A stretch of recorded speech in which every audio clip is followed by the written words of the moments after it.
സ്രഷ്ടാവിന് കീർത്തനം പാടുവിൻ. എൻ്റെ ആത്മാവേ കർത്താവിനെ വാഴ്ത്തുക. എൻ്റെ ദൈവമായ കർത്താവേ, അങ്ങ് അത്യുന്നതനാണ്. അവിടുന്ന് മഹത്വവും തേജസ്സും ധരിച്ചിരിക്കുന്നു. വസ്ത്രമെന്ന പോലെ അങ്ങ് പ്രകാശമണിഞ്ഞിരിക്കുന്നു.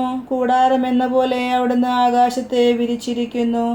അങ്ങയുടെ മന്ദിരത്തിൻ്റെ തുലാങ്ങൾ ജലത്തിന്മേൽ സ്ഥാപിച്ചിരിക്കുന്നു. അങ്ങ് വാനമേഘങ്ങളെ രഥമാക്കി കാറ്റിൻ്റെ ചിറകുകളിൽ സഞ്ചരിക്കുന്നു.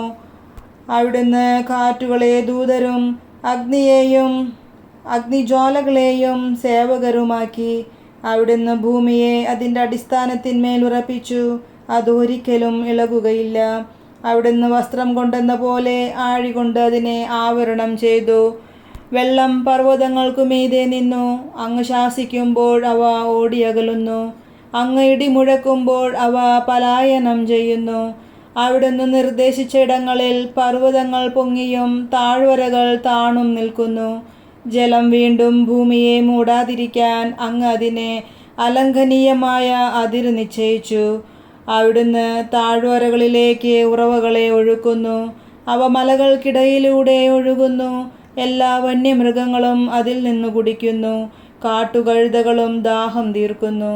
ആകാശപ്പറവകൾ അവയുടെ തീരത്ത് വസിക്കുന്നു. മരക്കൊമ്പുകൾക്കിടയിലിരുന്ന് അവ പാടുന്നു. അവിടുന്ന് തൻ്റെ ഉന്നതമായ മന്ദിരത്തിൽ നിന്ന് മലകളെ നനയ്ക്കുന്നു.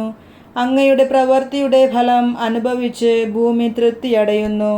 അവിടുന്ന് കന്നുകാലികൾക്കു വേണ്ടി പുല്ല് മുളപ്പിക്കുന്നു.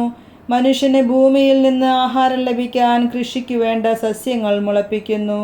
മനുഷ്യൻ്റെ ഹൃദയത്തെ സന്തോഷിപ്പിക്കാൻ വീഞ്ഞും മുഖം മിനുക്കാൻ എണ്ണയും ശക്തി നൽകാൻ ഭക്ഷണവും പ്രദാനം ചെയ്യുന്നു. കർത്താവിൻ്റെ വൃക്ഷങ്ങൾക്ക് അവിടുന്ന് നട്ടുപിടിപ്പിച്ച ലബനോനിലെ ദേവദാരുകൾക്ക് സമൃദ്ധമായി ജലം ലഭിക്കുന്നു. അവയിൽ പക്ഷികൾ കൂടുകൂട്ടുന്നു. കൊക്ക് ദേവദാരുവിൽ ചേക്കേറുന്നു. ഉയർന്ന പർവ്വതങ്ങൾ കാട്ടാടുകൾക്കും പാറകൾ കുഴിമുയലുകൾക്കും സങ്കേതമാണ്. ഋതുക്കൾ നിർണയിക്കാൻ അവിടുന്ന് ചന്ദ്രനെ നിർമ്മിച്ചു. സൂര്യന് തൻ്റെ അസ്തമയം അറിയാം. അവിടുന്ന് ഇരുട്ട് വരുത്തുന്നു, രാത്രിയാക്കുന്നു. അപ്പോൾ വന്യജീവികൾ പുറത്തിറങ്ങുന്നു.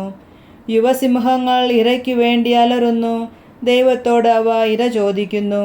സൂര്യൻ ഉദിക്കുമ്പോൾ അവ മടങ്ങിപ്പോയി ഗുഹകളിൽ കിടക്കുന്നു. അപ്പോൾ മനുഷ്യർ വേലയ്ക്കിറങ്ങുന്നു. സന്ധ്യയോളം അവർ അധ്വാനിക്കുന്നു. കർത്താവേ, അങ്ങയുടെ സൃഷ്ടികൾ എത്ര വൈവിധ്യപൂർണങ്ങളാണ്. ജ്ഞാനത്താൽ അങ്ങ് അവയെ നിർമ്മിച്ചു. ഭൂമി അങ്ങയുടെ സൃഷ്ടികളാൽ നിറഞ്ഞിരിക്കുന്നു.